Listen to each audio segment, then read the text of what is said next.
Bienvenidos a Frecuencia Siniestra, el espacio vacío entre los números de tu radio, el silencio en una línea telefónica muerta, el zumbido casi inaudible de un televisor apagado en una habitación oscura.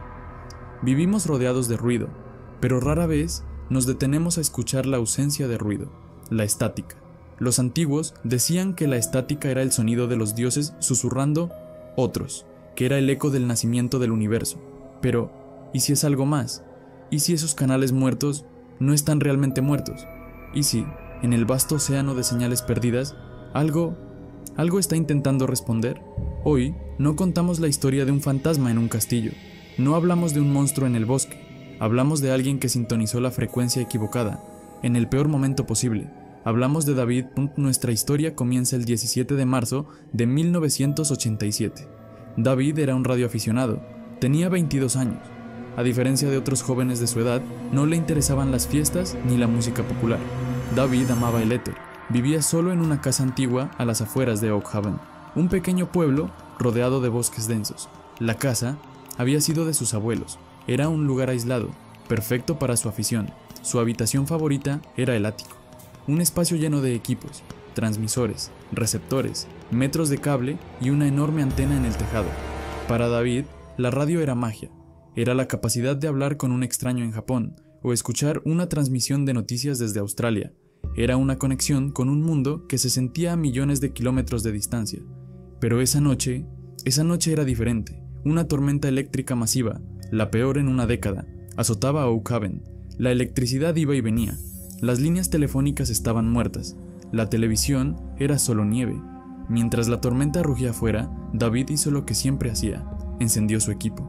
Buscó una señal, una voz humana que le recordara que el mundo seguía allí. Escaneó las bandas habituales. Nada, solo el rugido de la estática, amplificado por la tormenta. Pasada la medianoche, frustrado y cansado, David estaba a punto de rendirse. Decidió escanear la banda muerta, la frecuencia por debajo de los 500 kHz. Un lugar donde nadie transmitía, un cementerio de señales. Silencio, estática, silencio, estática. Y entonces, algo, un pulso, débil, pero rítmico, metódico. No era código Morse, no era un patrón climático. Bip, bip, bip, bip. David sintió un escalofrío, ajustó la ganancia, el sonido se hizo más claro. Era un patrón, sí, pero debajo había algo más, una melodía, como una caja de música rota, tenue, casi imperceptible, y debajo de la melodía, una voz, apenas un susurro. David conectó su grabadora de cinta, subió el volumen al máximo. El susurro comenzó a formar palabras, pero no eran palabras coherentes, eran números: 7, 3, 9, 4, 1. David reconoció el formato, era una estación de números.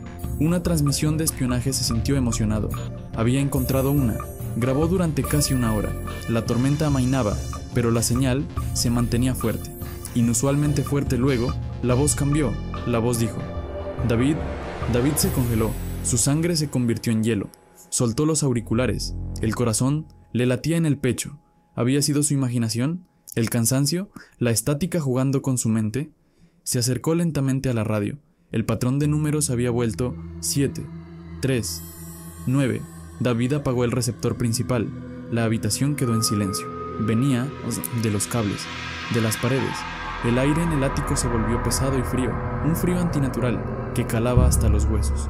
David podía ver su propio aliento. La melodía de la caja de música rota se hizo más fuerte. Ahora sonaba como si viniera del pasillo, justo fuera de la puerta del ático. Pero el sonido no se detuvo. Esto no es real, se dijo David. Estoy cansado. Pero entonces, la voz habló de nuevo. Ya no era un susurro en la radio, era una voz clara, y venía de detrás de él. La voz dijo: estamos aquí. David gritó. Se giró, pero no había nadie. Solo su silla vacía y el equipo de radio. Y el equipo estaba encendido. Todas las luces, todos los diales parpadeando en sincronía con el pulso que había escuchado. Bip, bip, bip, bip. La radio estaba viva y estaba furiosa. David corrió hacia la puerta. Abrió el picaporte. Estaba helado, atascado. La melodía de la caja de música ahora era ensordecedora. Venía de todas partes. Las paredes parecían vibrar con ella. Las luces del equipo de radio parpadearon violentamente. Las bombillas del ático explotaron una por una. Oscuridad total. Solo el sonido, el pulso, la melodía y las voces. Ahora eran cientos, miles. Todas susurrando los números. 7, 3, 9. David se acurrucó en la esquina, tapándose los oídos. Pero el sonido no estaba en sus oídos, estaba en su cabeza. La puerta del ático se abrió de golpe. Silencio. La tormenta se había detenido, la melodía se había ido, el pulso se había detenido. David abrió los ojos, miró hacia la puerta abierta, hacia la oscuridad del pasillo. No había nada. Lentamente se puso de pie, temblando.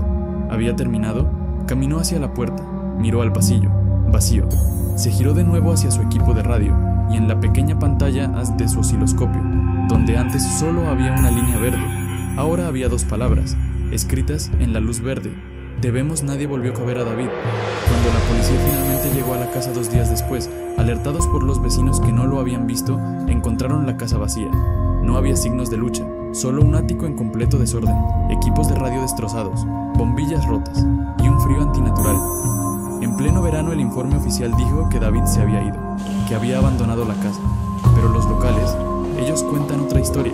Dicen que en noches de tormenta, si sintonizas las frecuencias muertas, todavía puedes escuchar la melodía rota, los números y un susurro que llama a los solitarios.